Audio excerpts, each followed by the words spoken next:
Radio उड़ान के updates लेने के लिए इस चैनल को सब्सक्राइब कीजिए और इस वीडियो को ज्यादा से ज्यादा लाइक कीजिए और शेयर कीजिए। For more info log on to www.radioudan.com।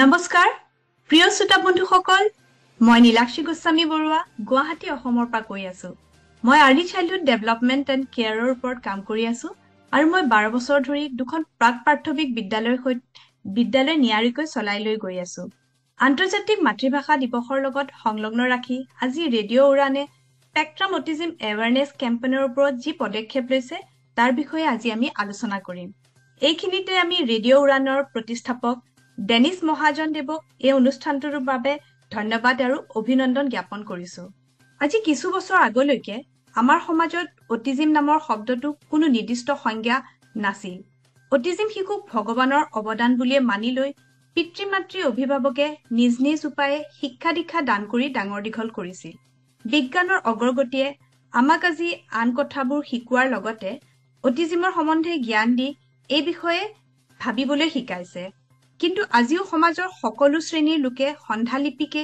এই শব্দটোৰ ওপৰত সচেতন হোৱা নাই বিষয়টোক জনসাধাৰণৰ মাজলৈ লৈ যাবলৈ ৰেডিঅ' উৰানৰ এই প্ৰচেষ্টা সঁচাকৈ প্ৰশংসনীয় অটিজম কোনো ৰোগ নহয় বা ৰোগৰ কাৰকো নহয় কিন্তু আজীৱন থাকি যোৱা সমাধানযোগ্য এক অৱস্থাহে মই ভাবো পিতৃ-মাতৃ পৰিয়ালৰ লগতে সমাজখনেও শিশুটিৰ অটিজম অৱস্থাটোক চিনাক্ত কৰাৰ লগে লগে তাক আওকাণ নকৰি মানি লোৱা উচিত অন্যথাই শিশুটিৰ প্ৰতি অন্যায় কৰা হ'ব এনে শিশুৰ একোটা গুণৰ অধিকাৰী হয় তেওঁলোকৰ মাজত লুকাই থকা প্ৰতিভাসমূহ চিনাক্ত কৰি সেই দিশত আগুৱাই লৈ যাব পৰাটোহে অভিভাৱক তথা সমাজৰ কৰ্তব্য হোৱা উচিত বহু শিশুৰ খেল নথবা বাদ্যযন্ত্ৰ বজোৱাৰ আগ্ৰহী হ'ব পাৰে তেনে শিশুক সা-সুবিধা প্ৰদান কৰি আগুৱাই নিয়া উচিত এক সজাগতা আঁচনি যি আঁচনিৰ জৰিয়তে অটিজম শিশুৰ পৰিয়ালকে সামৰি সমাজখনকো সচেতন কৰা সমাজৰ সকলো শ্ৰেণীৰ লোকৰ পৰিয়াল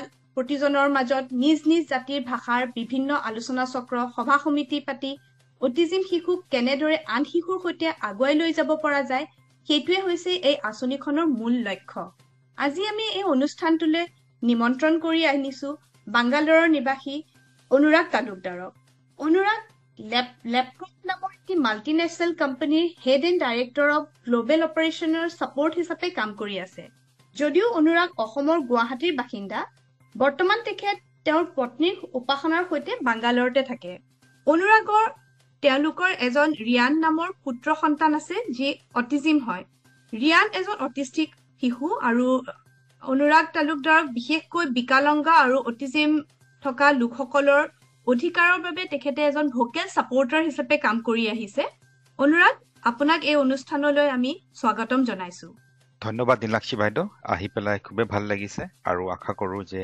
কথা পাতি আৰু ভাল পাম ধন্যবাদ অনুৰাগ আপোনাৰ অটিজম শিশুটিৰ প্ৰতিপালনৰ যাত্ৰা কেনেকুৱা আছিল আমাক অলপমান জনাব নেকি হয় নীলাক্ষী বাইদেউ যেতিয়া আমাৰ পুত্ৰৰ জন্ম হৈছিল মই জাষ্ট তেতিয়া নিজৰ কেৰিয়াৰটো আৰম্ভ কৰিছিলোহে মোৰ পত্নী তেতিয়া MBA পঢ়ি আছিলে আৰু জন্ম পিছতে আৰম্ভিক জটিলতা আমি অলপ পাইছিলো যেহেতু মোৰ পুত্ৰৰ জণ্ডিছ আছিলে আৰু তাক ফটোথেৰাপি দিব লগা হৈছিলে পিছে তেওঁ ভালদৰে আৰোগ্য হৈছিল কিন্তু দিনবোৰ যোৱাৰ লগে লগে যেতিয়া তাৰ বয়স এবছৰমান হ'ল তেতিয়া আমি গম পালো যে সি অত্যন্ত অতি সক্ৰিয় মানে বহুত বেছি হাইপাৰ এক্টিভ কতো ৰৈ নাথাকে এনি টাইম জঁপিয়াই থাকে দৌৰি থাকে যেতিয়ালৈ তাৰ বয়স 1.5 বছৰমান হ'ল তেতিয়া মই নতুন চাকৰি পালো হায়দৰাবাদত নতুন কোম্পানী পৰিয়াল লৈ হায়দৰাবাদ গৈ পালো তেতিয়া হায়দৰাবাদত তাৰ বহুত বেছি এবাৰ হাই ফিভাৰ উঠিছিলে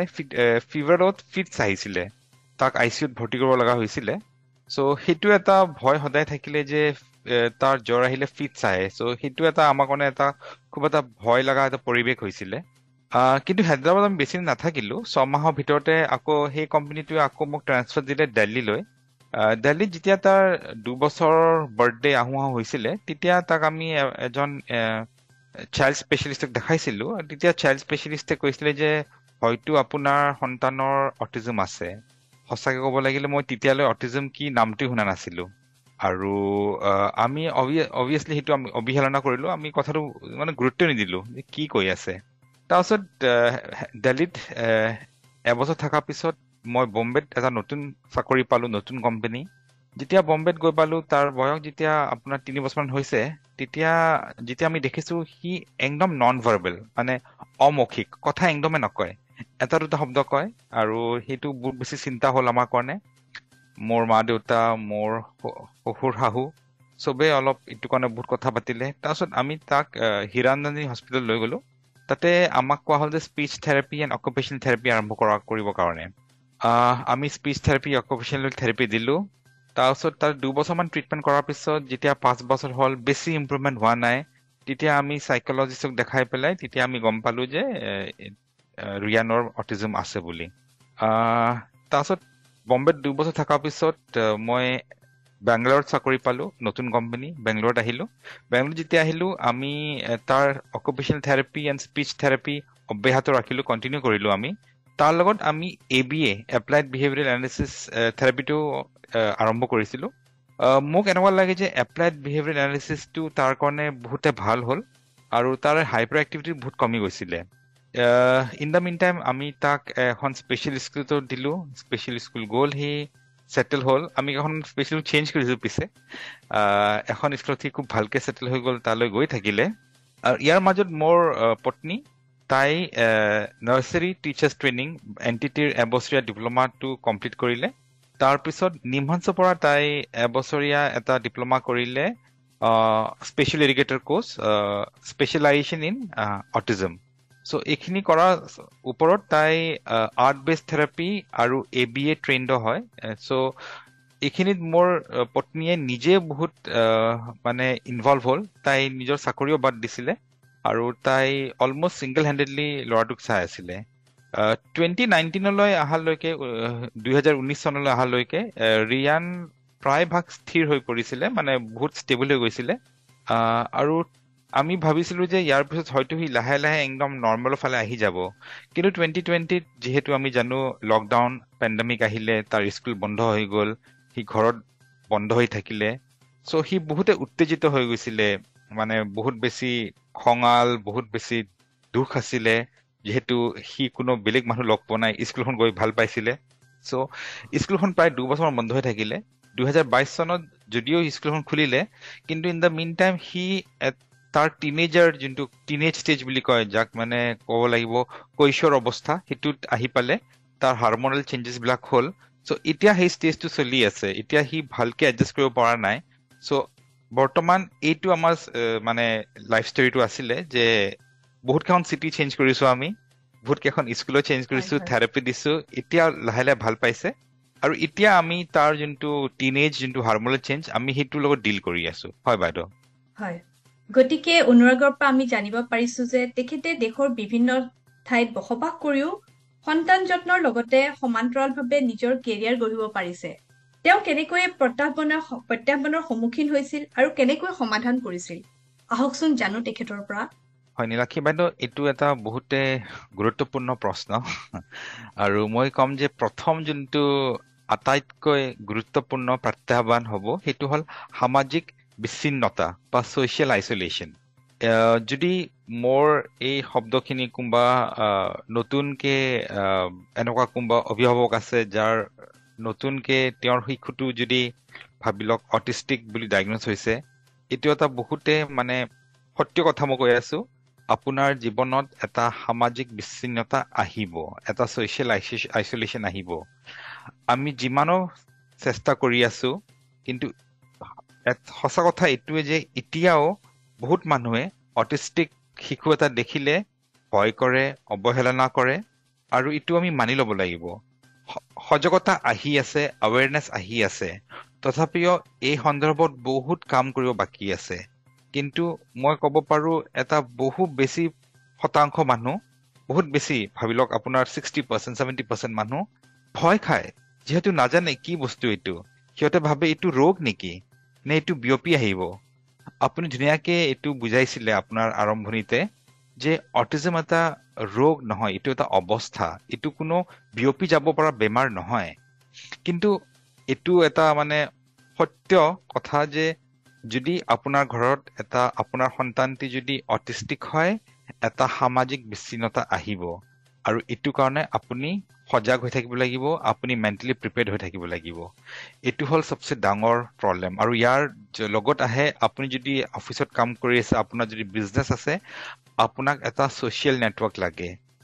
ছ'চিয়েল নেটৱৰ্ক গঢ়িবৰ কাৰণে আপুনি হয়তো কাৰোবাৰ ঘৰত যাব বা আপুনি নিজৰ বন্ধু বান্ধৱীক নিজৰ ঘৰলৈ মাতিব। কিন্তু যি মুহূৰ্তত আপোনাৰ ঘৰত এটা অটিষ্টিক শিশু আহি গ'ল, বহুত মানুহ আপোনাৰ ঘৰলৈ অহা বাদ দিব। আৰু হয়তো আপুনিও নিজে যাবলৈ বেয়া পাব, যিহেতু আপুনি জানে যে হয়তো মোৰ শিশুটো এটি নিউৰোটিপিকেল চাইল্ডৰ নিচিনা বিহেভ নকৰে, হয়তো তাৰ কিছুমান মানে মেলডাউন হ'ব পাৰে।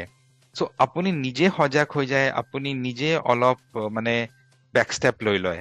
সেইটো কাৰণে বেলেগ মানুহো আপোনাৰ ঘৰলৈ আহিব টান পাব, আপুনিও বেলেগ ঘৰলৈ যাব টান পাব। এইটো হয়, চবৰে হয়, আৰু শুনাত বেয়া লাগে, কিন্তু এইটো এটা সত্য।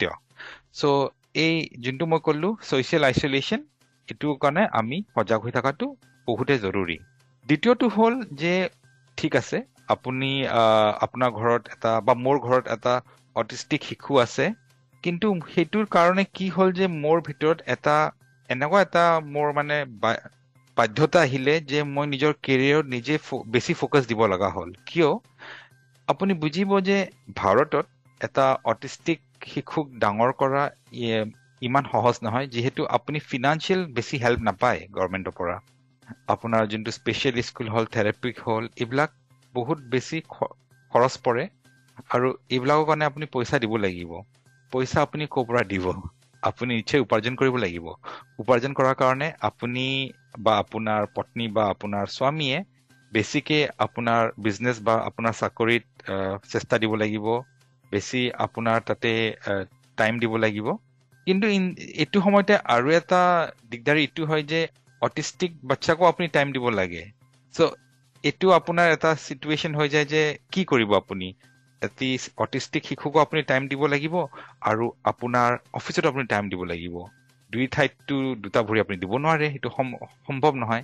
চ' মোৰ জীৱনতো এইটো এটা সমস্যা আহিছিলে যে মোৰ পত্নীও চাকৰি কৰি আছিলে, ময়ো চাকৰি কৰি আছিলো, আৰু তেতিয়া গম পালো যে মোৰ শিশুটো অটিষ্টিক। তেতিয়া মই আৰু মোৰ পত্নীয়ে বহুত এটা ডিটেইল ডিছকাশ্যন কৰিলো, আৰু যাৰ শেষত এইটো ডিচাইড কৰা হ'ল যে মোৰ পত্নীয়ে নিজৰ চাকৰি বাদ দিব, আৰু তেওঁ আমাৰ পুত্ৰক মানে পৰ্যাপ্ত সময় দিব, যে মানে তাক কেনেকৈ আমি ষ্টেবল কৰিব পাৰো। কিন্তু তাৰ মানে এইটো হ'ল যে এতিয়া মই দুজনৰ উপাৰ্জন সময় নিজে কৰিব লাগিব। আৰু মই অবভিয়াছলি এইটো এনেকুৱা নহয় যে মই খালি টাইম দিলো, অফিচত মোৰ প্ৰমোশ্যন হৈ গ'ল, এনেকুৱা কেতিয়াও হোৱা নাই। মই বহুত চাৰ্টিফিকেশ্যন কোৰ্চ কৰিলো, মই বহুত মানে এফৰ্ট দিছো, নিজকে বহুত স্কিলফুল কৰিছো। কিন্তু এই চবৰ মাজত মোৰ পত্নীয়েও মোক বহুত ছাপোৰ্ট কৰিছে, যিহেতু মোৰ পত্নীয়ে মোক ঘৰুৱা যিমান কাম বন তাৰ পৰা আজৰি কৰি দিছিলে। চ' এইটো এটা আমি টিম হিচাপে কাম কৰিছিলো, যে তাই মোক কৈছিলে তুমি পুৰা অফিচত ফ'কাছ কৰা, মই বাচ্চাটোৰ ঘৰটো মানে মেনেজ কৰিম। চ' এইটো আমাৰ ইকুৱেশ্যন আছিলে, কাৰোবাৰ বেলেগৰ বেলেগ হ'ব পাৰে। আৰু এইটো সন্দৰ্ভত এটা ক'ব লাগিব যে যিহেতু আমি অসমৰ বাহিৰত আছিলো, আমাৰ কোনো ঘৰুৱা ছাপোৰ্ট নাছিলে, যে মোৰ মা বা দেউতা ৰিটায়াৰ্ড হৈছে চাই আছে, বা মোৰ শহুৰ বা শাহু, আমি নিজে আছিলো। চ' সেইটো আমাৰ কাৰণে এটা ডাঙৰ কথা আছিলে। তৃতীয় যোনটো চেলেঞ্জ হয় বা সেইটো আছিলে 2009-2010 মানত মই বহুত কেইটা চাকৰিৰ মানে পাইছিলো ভাৰতৰ বাহিৰত, জাৰ্মানী, চাইনা আৰু US-ত। কিন্তু মই নাযাওঁ বুলি ডিচাইড কৰিলো, যিহেতু মই জানো যে সেইটো সময়ত মোৰ সন্তানটো অলপ প্ৰব্লেমটো আছিল, ইমানটো গম পাইছিলো। অটিজম আছিল নাজানিছিলো, কিবা এটা প্ৰব্লেমটো আছে, কথা ক'ব নোৱাৰে, বহুত বেছি জঁপিয়াই থাকে, যাক হাইপাৰ এক্টিভ বুলি কোৱা হয়। চ' মই এটা কনচিয়াছ ডিচিজন ললো যে মই ভাৰত এৰি নাযাওঁ, যিহেতু মই নাজানো মোৰ শিশুটোৰ প্ৰব্লেম কি আছিলে, কিবা এটা দিগদাৰীটো আছিলে। আৰু সেইটো কাৰণে মই ভাৰতে ৰৈ থাকিলো, হায়দৰাবাদ আছিলে সেইটো সময়ত। আৰু মেইন প্ৰব্লেম আছিলে যে সেইটো সময়ত 2009-2010 চনত ইণ্টাৰনেটত ইমান তথ্য নাছিল যিমান আজি আছে। আজিতো আপুনি ইয়াত নিজৰ মোবাইলতে বহি চাব পাৰে যে বেইজিঙত অমুক জেগাত কিমানখন অটিষ্টিক স্কুল আছে, কিন্তু এতিয়া সেই সময়ত এইবিলাক তথ্য নাছিলে। আৰু এতিয়া যে ঘূৰি চাওঁ, মই কেতিয়াবা ফিল কৰো নেকি যে নাই গ'লে ভাল আছিলে, হয়তো মোৰ কেৰিয়াৰটো আৰু আগবাঢ়িলেহেঁতেন। ফিল হয়, এনেকুৱা নহয় যে ফিল নহয়।